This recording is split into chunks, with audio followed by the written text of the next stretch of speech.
Unlocking the secrets to pricing properties right is a superpower every real estate agent needs, and that superpower is the comparative market analysis, or CMA.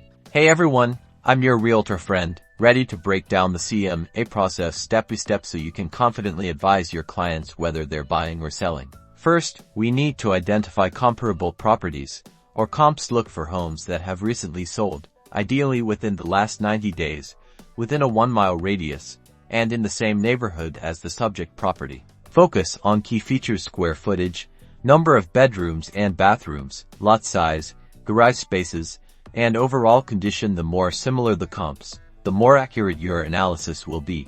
Now, for the adjustments. This is where your expertise shines. If a comp has a feature the subject property lacks, like a renovated kitchen, you'll subtract value from the comp's sale price. Conversely, add value if the subject property has something the comp doesn't, like a finished basement.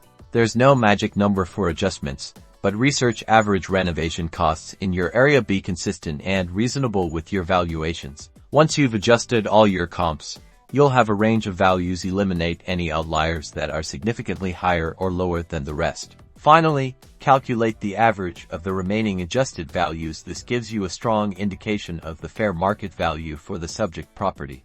Remember, the CMA is a guide, not a guarantee. Market conditions can change rapidly, so always stay informed and use your local expertise. Now, go out there and nail those listings.